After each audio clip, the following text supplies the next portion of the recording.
and go back to the old you. You don't got nice. Nobody give a fuck about no nice finesse. I heard it in your music now. You ain't direct. You ain't angry no more. You got too much money.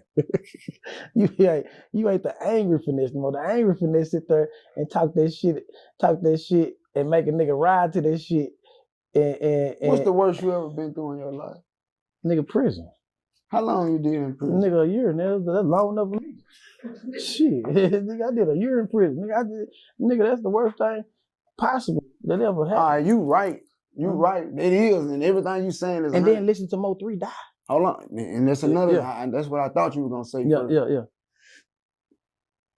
first. This total difference between a nigga who done did 15 years in prison. Yeah.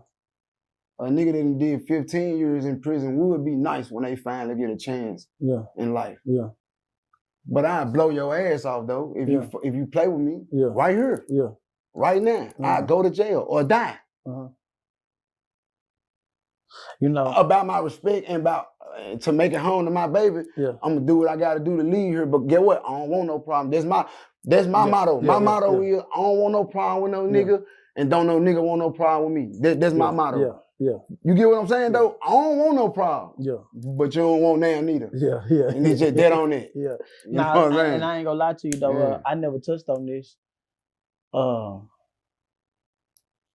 I know you didn't know us, but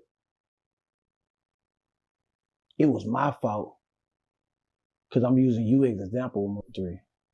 You know, me and him used to always say, I always used to tell him, you don't want to be a finesse. Look at finesse. You got caught with that gun. And we always thought that was the worst thing that could happen. Right. You know what I'm saying? And it is, nigga. In certain situations with certain people, it is. To get caught with a gun with the laws. Yeah, it is. Yeah, it is. In certain situations, it is. And so, you know, we used to always say, to use the example, I used to preach to you, man, stop riding with that gun. You see finesse, just threw his whole life away with that gun. And, you know, it came back and he used to try to hide it. Me? No, he did. Oh. And when the time came, it was too late. You know what I'm saying? But, you know, we used to always use you as an example for everything. Like, the first time you came to Dallas, I was there. DG's, money brought you. You know what I'm saying? And, you know, he used to sit back and watch you. We used to jam you on the road. You know what I'm saying? And if I could turn the timer back around, anybody I'd be around, any artist I'd be around, keep that bitch in your lap. Even if you gotta go to jail, because God showed you as an example of you could have lost your life if you didn't have it. Yeah. You know what I'm saying?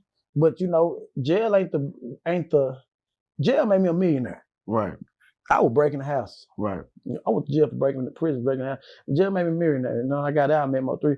And you know, jail made you a multi-millionaire too, because you had time and anticipation coming home. But you know, your story could touch a lot of people's lives, and you know, even with you and Honeycomb, I know this shit's so deep. I believe if he come home and come with a tape, which y'all come to tape together, I bet that bitch go do top 10 the first day. You know what I'm saying? But you know, I believe that you two street niggas that think alike. I don't think so.